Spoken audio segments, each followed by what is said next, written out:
Magandang araw po sa inyong lahat mga ka-vlog, boss, idol, regular viewer, silent viewer, at kasama na rin po lahat ng mga OFW. Mayroon po akong idadiagnose na 4B1 engine na jeep. Nahihirapan po siyang umistart tuwing umaga. So, ang isang dahilan po niyan pagdating sa umaga na hard starting, isa pong dahilan ay ang heater plug. So, start po natin na diagnose yung heater plug kung okay siya. Ganito po ang pag-diagnose ng heater plug kung yan ba'y okay o pundi. So, maglagay po tayo ng wire dito sa positive battery terminal. Ito po ay 24 volts. Pagkatapos, ididirekta po natin doon sa heater plug para malaman natin kung pundi sila. So ito po. Ito na po.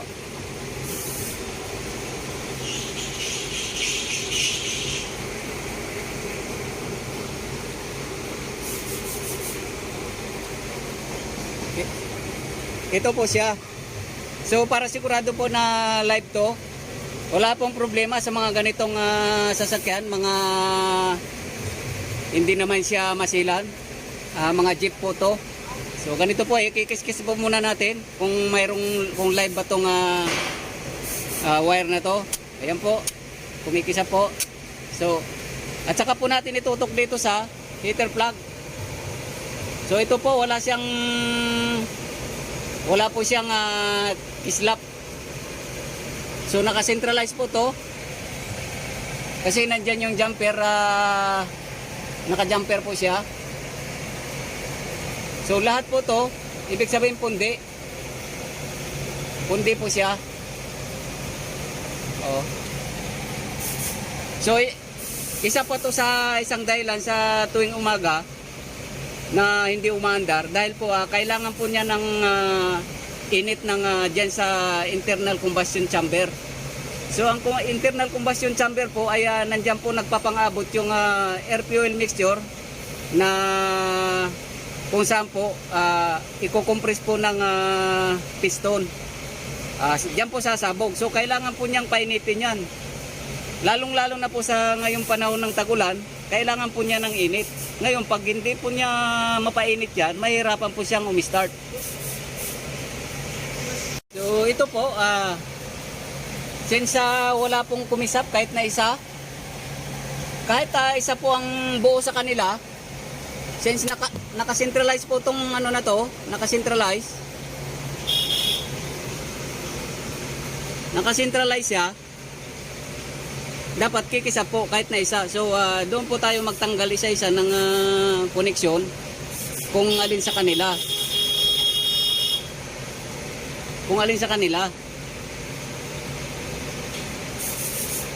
So lahat po yan, sira siya.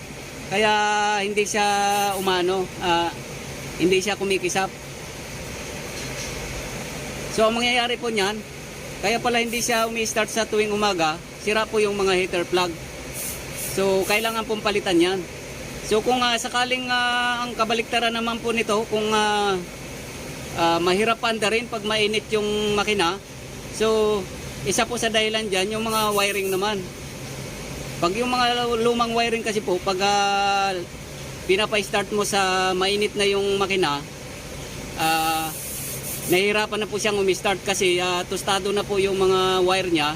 Yun naman po ang kabaliktaran ng sa mahirap pa andarin sa umaga compare sa mahirap pa andarin kapag mainit na yung makina. So ganun lang po, parang pagbaliktarin mo lang po yung katayuan. Pag mainit ang makina na mahirap pa andarin, wiring po ang problema niyan. So pag mahirap pa andarin, pag malamig ang makina, pag diesel engine po ang makina nyo, mas priority po ang sira niyan ay heater plug po. So ito po, try na po natin na pa-start yung makina. Ito po, mainit na po yung makina. Kaya kung heater plug po yung problema o wiring, malalaman nyo po dito. Pag umi-start po to, dahil mainit na yung makina, ibig sabihin heater plug yung problema. Pero kapag malamig naman na yung makina, pag pinaandar mo, i-start po siya ng madali dahil hindi pa po uminit yung mga wiring. So kapag ang wiring po uminit naman, mahihirapan pong paandarin yung makina. Kabaliktaran po. So ito po i-start ko na yung makina. Ayan po, starter po ang problema niyan, yung nag-slip edge. So bali dalawa na po naging problema. Ayan. So sa makatuwid po, heater plug ang problema niyan at saka starter. Ganyan po ang mag-diagnose ng diesel engine, lalong-lalo na po sa mga ganitong klaseng sasakyan. So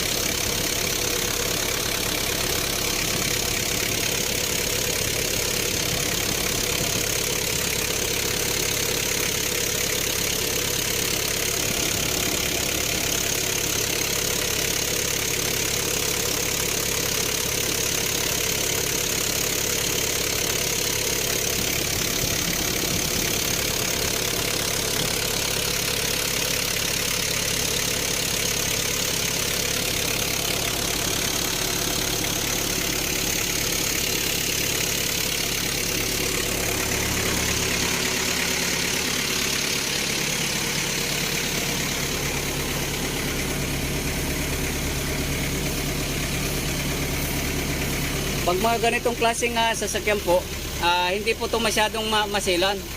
Hindi po tulad ng mga kotse, mga dump truck na mga electronic type. Iba po to kasi ang wiring po nito ay yung makalumang style po. Wala pa pong mga additional na mga sensor sa mga engine. Hindi katulad po ng mga electronic type, mayroon pong mga naksaksak na mga sensor sa exhaust pipe, sa engine, yung mga marami po, mga airflow sensor, may knock sensor, marami po, mass airflow sensor, oxygen sensor, iba po to.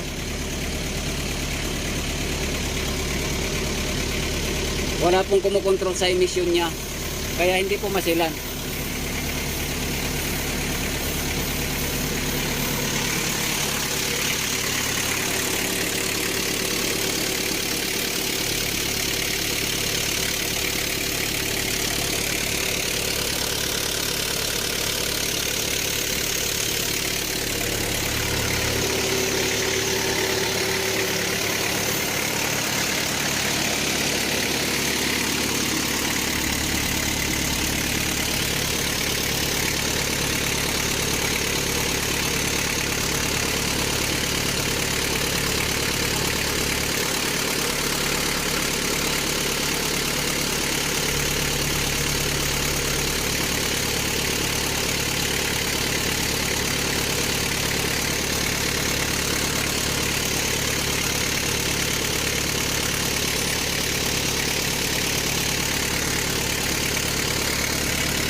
Start po natin ulit.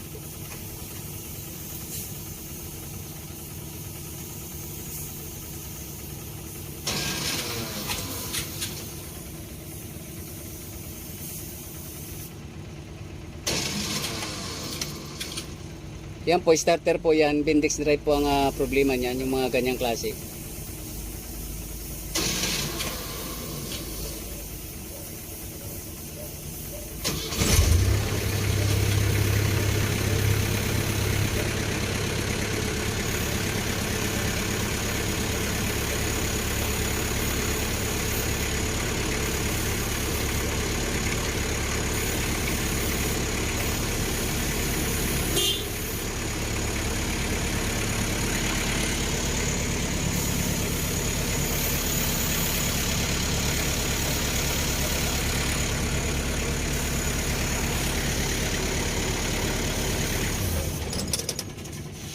So ganito lang po ang pagdadiagnose ng between wiring at saka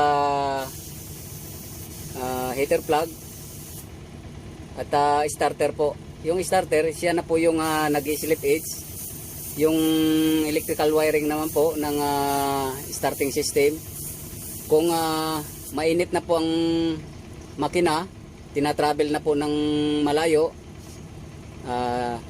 pag pina-start nyo po, pag mainit na yung makina, wiring po yon.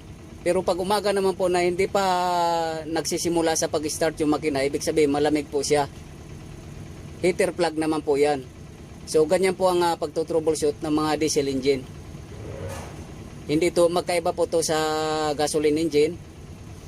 Kasi ang gasoline engine iba naman po ang proseso. So hanggang dito na lang po ang video kong ito. At sana po mayroon po kayong natutunan kahit konti. So maraming salamat po sa inyong pagsusubaybay sa mga video ko. Please like, subscribe, comments, hit notification bell para sa mga susunod na mga video po. Maraming salamat po. God bless all.